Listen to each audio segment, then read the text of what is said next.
আসসালামু আলাইকুম। এটা আমাদের জন্য খুবই কষ্টের যে আজকে 4 মাস 5 মাস পরেও আমাদের ভাইদের শহীদ হওয়ার খবর আসে এবং আমাদেরকে শহীদ মিনারে আসতে হয়। এবং আসলেই সত্যি কথা বলতে এই শহীদ বাবা মার সামনে দাঁড়ানোর শক্তি আমাদের আর নেই আসলে। কারণ আমাদের এই শহীদের মিছিল এত লম্বা হচ্ছে, আমরা শুধু এটাই বলবো যে শহীদ আরাফাত 12 বছর বয়সী একজন শিশু, ফ্যাসিবাদের বিরুদ্ধে দেশকে স্বৈরাচার মুক্ত করতে সে রাস্তায় নেমেছিল। আমাদের সৌভাগ্য হয়নি শহীদ হওয়ার, কিন্তু আমরা যারা জীবিত আছি আমাদের দায়িত্ব এই যে শহীদ হয়েছে যারা হাজার হাজার শিশু, কিশোর এবং জনতা, তাদের যে আকাঙ্ক্ষা, সেই আকাঙ্ক্ষা অনুযায়ী বাংলাদেশকে নতুন করে গঠন করা।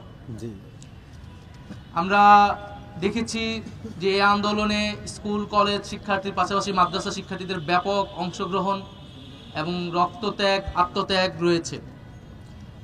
আমরা শুধু এই আন্দোলনই না, এই সরকারের পুরা 15 বছরের ফ্যাসিবাদী শাসনকালে আমরা দেখেছি যে মাদ্রাসার শিক্ষার্থীদের প্রতি বিগত সরকারের একটা আলাদা ধরনের ক্ষোভ ছিল।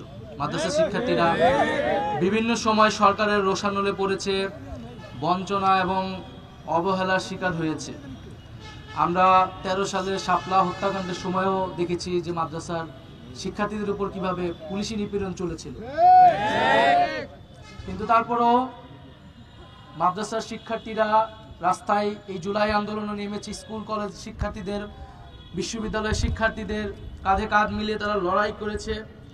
আমরা সেই লড়াইকে স্যালুট জানাই, শ্রদ্ধা জানাই।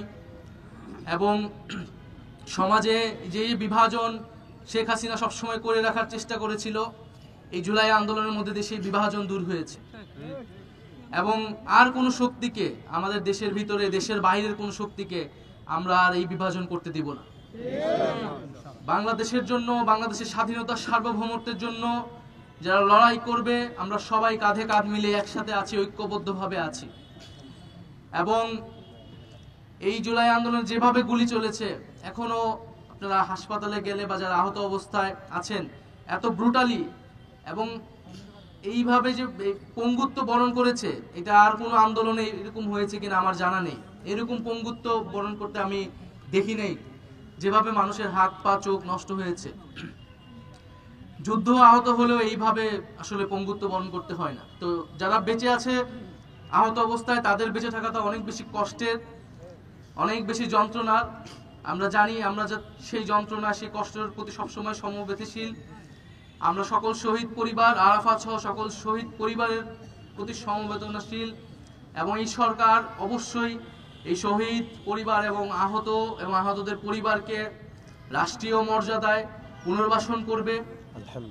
এবং তারাই এই জাতির শ্রেষ্ঠ সন্তান, এবং তাদের যে রক্তত্যাগ, সেই আকাঙ্ক্ষা অনুযায়ী আমরা বাংলাদেশকে গঠন করব।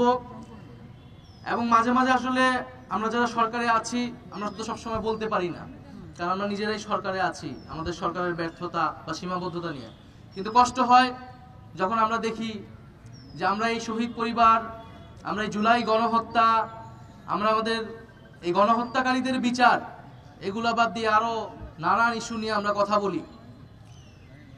আমরা দেখি যে দেশে বিভিন্ন জায়গায় বিভিন্ন ধরনের দাবি দেওয়া এবং আন্দোলন হচ্ছে। আমরা সকল দাবি দেওয়ার প্রতি, আন্দোলনের প্রতি শ্রদ্ধাশীল, কিন্তু আমরা বলবো যে আমাদেরকে এই সরকারের প্রায়োরিটি বুঝতে হবে, আমরা আসলে কি কাজের জন্য এখানে এসেছি, এবং সেই কাজটা করতেই সরকারকে সহায়তা করতে হবে।